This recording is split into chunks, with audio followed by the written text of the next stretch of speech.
Now, federalism. India has a federal form of government. This means that our country is governed at two levels, at the center and the state. The president is the head of our country. The prime minister head the government, make law for the country. At state level, the governor is the nominal head, while the chief minister head the government. The Vidhan Sabha or the state legislature make law for the state. The power and function of the center and the state government have been clearly defined under three lists: union list, state list and concurrent list. इसमें क्या बताया है कि भारत में जो है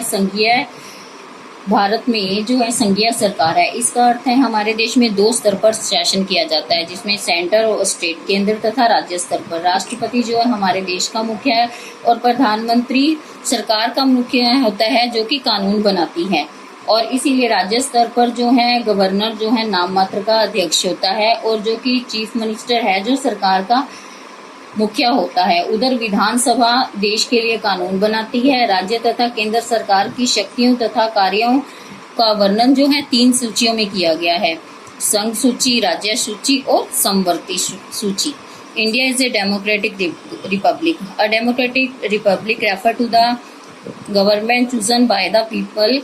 Thus, the government is answerable to the people. All the adults have the right to vote, contest in election. Political democracy grants equality to everyone, regardless of caste, creed, sex, religion, or wealth. The term republic means that the head of the state shall not be hereditary head, but will be chosen by the people through an election. In republican form of government, the head is elected for certain period, elected a term for 5 years. यानी कि इसमें क्या बताया है कि भारत में जो है एक लोकतांत्रिक गणराज्य है, जिसमें लोकतांत्रिक गणराज्य में लोगों द्वारा सरकार का चुनाव होता है। सरकार लोगों के प्रति जो जवाबदेही होती है, सभी वयस्क नागरिक जो हैं चुनाव में भाग लेते हैं और उन्हें चुनाव लड़ने का भी अधिकार होता है। लेकिन राज्यतांत्रिक लोकतंत्र में सभी को जाति, धर्म और लिंग के आधार पर जो है समानता प्राप्त होती है। और इसमें जो गणतंत्र का मतलब है कि सरकार पर कोई किसी का पैतृक अधिकार नहीं है, यानी कि उनको अधिकार पूर्वजों से नहीं मिला, वो लोगों के द्वारा चुनाव की प्रक्रिया द्वारा चुने जाते हैं। इसीलिए इसे गणतांत्रिक सरकार कहा जाता है और इनका जो कार्यकाल है 5 वर्ष का होता है। एज ए रिपब्लिक में होता है इनका एम क्या है: secure justice, liberty, equality, fraternity to all citizen, यानी कि सभी को जो ना सुरक्षा यानी न्याय की सुरक्षा, समानता, इक्वालिटी, भाईचारे की भावना आदि सभी नागरिकों को प्रदान करना और उनके अधिकारों की रक्षा करना। Justice implies that individual should get what is due to her and also means setting right whatever is wrong. Justice में क्या किया जाता है कि कौन सा न्याय जो किसके लिए ठीक है और किसके लिए गलत है।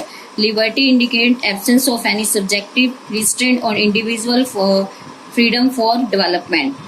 Equality mean that all people are born equal and equal opportunity. यानी इक्वालिटी, समानता हमें ये बताती है कि सभी मनुष्य जो एक समान पैदा हुए और सभी को एक समान अवसर मिलने चाहिए। Fraternity indicate the spirit of brotherhood which is essential to maintain the unity of nation. Fraternity यानी भ्रातृत्व की भावना में क्या है? भाईचारे की भावना, जो कि देश में जो है एकता के लिए बहुत ही ज़्यादा आवश्यक है। Now directive principle of the state. Directive principle कौन से होते हैं? नीति निर्देशक सिद्धांत। Founding father of our constitution were aware that all ideal of constitution can not be change into law at once. मतलब कि वो कहते हैं, हमारे जो फाउंडिंग फादर इसका कॉन्स्टिट्यूशन का जिन्होंने निर्माण किया, वो कहते हैं कि एकदम से कानूनों में बदलाव नहीं। This they laid down certain guidelines for future government. उन्होंने कुछ गाइडलाइन बनाई हैं सरकार के लिए आने वाली, यानी भविष्य में सरकारों के लिए आने के लिए कुछ गाइडलाइन दी हैं। So progress and development of the country could be achieved. Various type of directive principle may be put into different group as follow. यानी इसमें क्या बताया गया है कि जो स्वतंत्रता और भाईचारे की भावना जो है देश में होनी बहुत ही महत्वपूर्ण है। लेकिन इसके बिना जो है हमारा देश उन्नति नहीं कर सकता। इसके लिए नीति निर्देशक सिद्धांतों के कुछ ग्रुप बताए गए हैं, जैसे to promote economic justice the state shall take step to distribute equal wealth and material sources for all, यानी सभी को जीने के समान साधन मिले। To provide equal means of livelihood to all citizen, यानी सभी को अपनी जीविका कमाने के अवसर मिले।